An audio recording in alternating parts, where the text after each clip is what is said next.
Several thousand Afghan war veterans and Chernobyl victims clash with police in central Kiev. They are protesting against pension and benefit cuts. Protesters in Kiev scuffle with police trying to block access to a government building.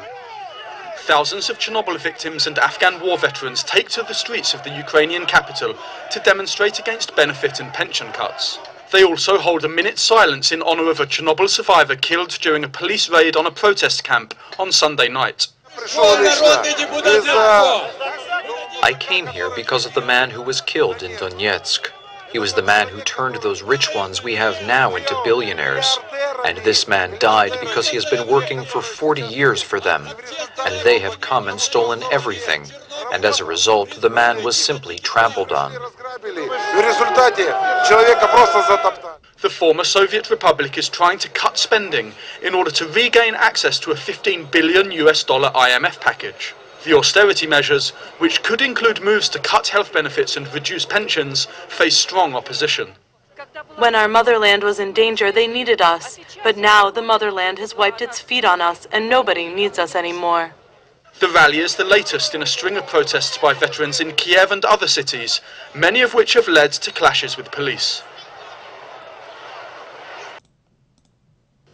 Slum residents and activists in the Philippine capital of Manila protest against a planned eviction. They clash with police and demolition workers. Police in northern Manila fire shots to disperse shantytown residents and activists protesting against the planned demolition of a row of homes. Youths respond by hurling missiles at police. One man was arrested, allegedly in possession of a homemade gun. A police chief blamed the clashes on left-wing activists, saying peaceful negotiations were underway with the residents. But one slum dweller said the police were trying to tear down their barricade. Our barricade was being destroyed. We were trying to prevent it. As we were stopping them from destroying it, someone approached and threw something at me. The local government is relocating the shanty community as part of plans to develop a commercial business district. Around 9,000 families are facing eviction. Many of them have been living in the area for decades. We will unite and demand that we are relocated properly if they evict us. To evict us like we're dogs, that's not right. A wave of evictions has hit shantytowns across Manila this year. City officials want to make space for real estate and infrastructure development. A fierce battle has raged between Chilean police and Mapuche Indians over ancestral land use.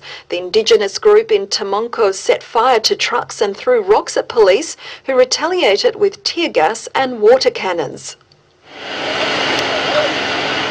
For the Mapuche Indians in Chile, it started with a barrier on the road. Within hours, the indigenous group were battling with police over access to the highway. Masked men hurled stones and set small fires while police used water cannons and tear gas to drive them out.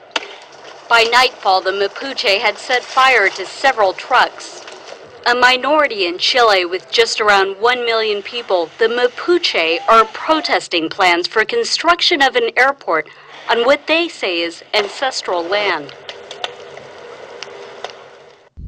Hello everyone, good day, good evening, whatever it may be for you. Today is Wednesday, November 30th, 2011, and I'm Darko. My website is ggnonline.com. GGNonline.com. Also on YouTube, DDarko2012. You can check that out. I have a poll up here. Just posted it yesterday. There's 5 days left to vote. Should have put more time on there. Either way, how would you react to an attack invasion by, quote, foreign nation, i.e. Iran, China? I haven't seen this since yesterday, so it'll be kind of a surprise to me. Or news to me. Join the military to fight the attacker, says 3%. Then we have join a non-governmental militia to fight the attacker. So far, that's a majority. 66%, 20 voters are saying that they would join a patriot movement, and they may be left with no choice. I mean, if you do support statism or the quote republic, then you're going to end up having to do that. Otherwise, you're just going to be caught in the middle of it. And it says here, refuse to join and fight on religious, philosophical grounds. So far, 26%, 8 voters say that, and left with 3% join the attackers / invaders. Okay, so just finishing up here before I move on, because I have a lot to get to as far as the economy goes. As you can put in your email address there, and you can receive GGN updates. I have a news archive for the last 2 years, a donate button there, and on YouTube's video description you can find a donate button along with all the headlines and links that I cover here on GGN. All right, so you just saw the New World Order, basically what it is, the new economic order, doing what they do best. I've said this about 2 weeks ago, about how you can see it just clamping down on all the little pockets of resistance. They're clamping down, and so you have all this stuff going on in Manila, shanty towns. That was somewhere else too. Chilean police clashing with indigenous Chileans, and in protests in Peru, halt Newmont gold mine project. U.S. company Newmont, which is planning a huge open cast gold mine in northern Peru, says it's halting construction after days of protests. So see, that's what did it. It stopped them. Will it stop them ultimately? I don't know. You know, putting barricades in setting fires in the roadway and hurling, you know, rocks and, like they said, missiles, basically. And then the guy was trying to make a makeshift gun, trying to even the odds against the people that are oppressing them. And well, you know, slaves aren't supposed to do that. You're not supposed to have even odds with the state, right? So it says here at least 10 people were injured on Tuesday at the site in the high Andes. Critics say the $4.8 billion mining project will cause pollution and destroy water supplies. Well, that's what happens everywhere. Destroy the water supplies. Bolivia, Amazon natives resume protests after crackdown. This is what I said in my last set of videos on Monday. I said Peru, but it was actually Bolivia and the Amazon. Says here, indigenous Bolivians angry at plans to build a highway through an Amazon nature preserve resumed their protest march Saturday after a violent police crackdown a week ago. And remember, you have the thing going on in the Falklands and oil opening up in Argentina and that. So now that's finally coming to pass. After they said that the wars weren't going to be used for oil and resources, so they just had to wait for it to get out of the public's perception. Unions hail public sector strike. This is in the UK, of course. We have unions hailed a strike by up to 2 million public sector workers as historic tonight, as they angrily rejected claims by the Prime Minister the biggest walkout in a generation had been a damp squid. So David Cameron told the Commons that the, quote, irresponsible and damaging, industrial action had been far from universally supported as he defended the government controversial pension reforms. And reforms is usually a word that's synonymous with reductions, cuts. Says here, UK Queen warns own staff not to strike. Britain's Queen Elizabeth II has threatened staff at Buckingham Palace that she will deduct the wages of those staff that would join the nationwide strike action. Okay, then we have the Tin Blue Line Met unveil revolutionary police barrier. It's really revolutionary. It's been used here in the United States, and it was a lot higher than this, to prevent anti-cut demonstrators, i.e. activists in a democracy who are supposed to voice their opinion from marching in the House of Parliament. So you see how democratic that is? That's democracy for you right there. That's what it is. It's your little sheep going through the streets, banging your pots and pans, and getting banged over the head, mind you. But then what? They put these little fences around you to herd you like sheep through the city. And they give you, they designate free speech zones. So that's democracy. Met doubles rubber bullet teams to deploy in future riots. So talking about non-lethal force that almost killed a former Marine here in the United States in Oakland recently. Just got released from the hospital, actually. Scotland Yard is doubling the number of officers trained to deploy with rubber bullet gun teams in any possible future riots. It was revealed today. Next up, S&P cuts ratings for top U.S. banks, including Wells Fargo. Fitch lowers outlook on U.S. AAA credit rating to negative, it said on Monday.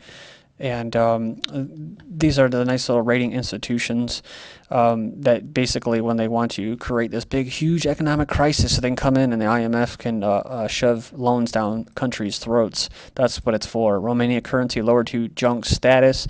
Financial red alert. Europe stands on verge of apocalyptic debt crisis with only days remaining. It says here, if the European Summit could reach a deal on December 9th, its next scheduled meeting, the Eurozone will survive. If not, it risks a violent collapse, writes Wolfgang Munchau of the Financial Times. 2 years ago, such language would have been spat upon as doom and gloom fear-mongering today is mathematically reality across the European Union. The Polish foreign minister said today that what Europe faces is a, quote, crisis of apocalyptic proportions. Moving on here, Europe scrambles to save euro with radical plans. That's right, radical plan. A radical proposal in which countries that use a common currency would cede control of a big chunk of their budgets to central authority, all by design. Isn't it beautiful how it all plays out, guys?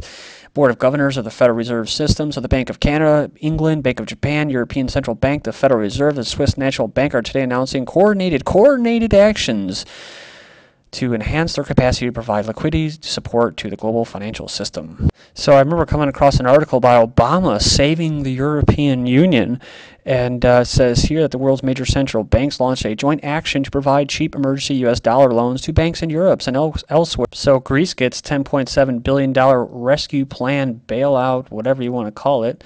And next up we have from 1973 to 2011 on the next engineered global crisis. A primary target of any globalist war in Iran will be spike of oil prices in order to save the dollar from oblivion. So the author of this article and this blog basically goes on and says that all of the hype of the imminent Israeli NATO attack on Iran was largely based on agenda driven by disinformation. So, and saying that basically is going to be used to increase the prices of oil. Canada and Mexico to join U.S. and NAFTA of the Pacific. That's right, Canada and Mexico announced their interest in joining the U.S. along with other countries already engaged in negotiations to establish what has been referred to as the NAFTA of the Pacific, or the slave labor region of the Pacific. It says here, hard time generation, families living in cars. Go in there and check that out. There's actually a video for it, but it says here that more than 60 million children are now living in poverty, and for many of them, proper homes are elusive. Then we have Autumn Statement 2011. Families face lost decade as spending power suffers biggest fall since 1950, says IFS. British families' disposable income will have fallen by 4.7% between 2009 and 2012, by far the biggest 3-year drop since records began in the 1950s. And we're going to keep moving here, just kind of follow up on it. Young workers face uncertainty over retirement age. Millions of young workers face uncertainty over the retirement age, i.e. work till you die, and must start building up their private savings, the pensioners minister said. So don't worry about, as we gut your pensions and all your benefits that you work towards, just go ahead and take whatever disposable income that you don't have and put it towards private savings.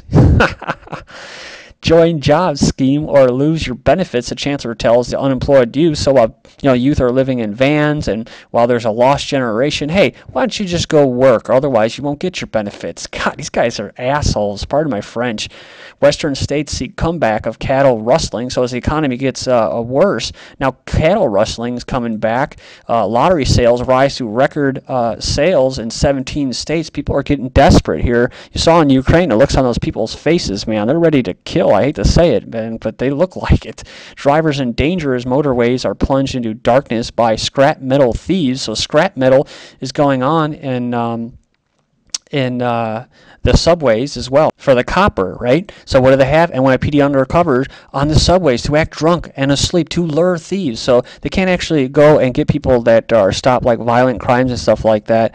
No, they're going to do this. They're going to provoke. They're going to entrap. That's all they do. That's all they freaking do is entrap people. And maybe you should spend more time on trying to get those copper thieves, right? Hank Paulson tipped off the Goldman-led plunge protection team about Fannie bankruptcy 7 weeks in advance. Then next up, money found in Britain may belong to MF Global. How convenient and coincidental. Well, maybe Gerald Celente may want to head over to England sometime. Foreclosure fraud whistleblower found dead, so that's what happens. Dead. Black Friday gone. Just like the Facebook competitor. Suicide. Black Friday and Cyber Monday. U.S. internet sales surge. So what happens? Amazon tells lawmakers it strongly supports a sales tax after before they left Illinois, the state, because of it. So I'm wondering, maybe they threaten that him that he may commit suicide. Private jet owners to escape flying tax next year. That's right. So while everybody else will bear the painful extra tax, talking about commercial airlines, these mostly elitist and people like Al Gore talking about global warming they're gonna just bypass that little tax there. Megapolitan areas compete globally. That's right. Remember, I just covered this. Illinois Republican wants to make Chicago the 51st state, talking about mega cities, right? Look at this. Twin Cities, I got Cascadia, the mountain ranges, the Texas Triangle, the megalopolis. that's pretty scary. They actually have it on a. This is from the University of Utah's Metropolitan Research Center. Remember what I said? These are all what? Rural areas, all gated in with barbed wire. So, and these are all just little prison cities. This is GGN, and I'm Darko. Thank you.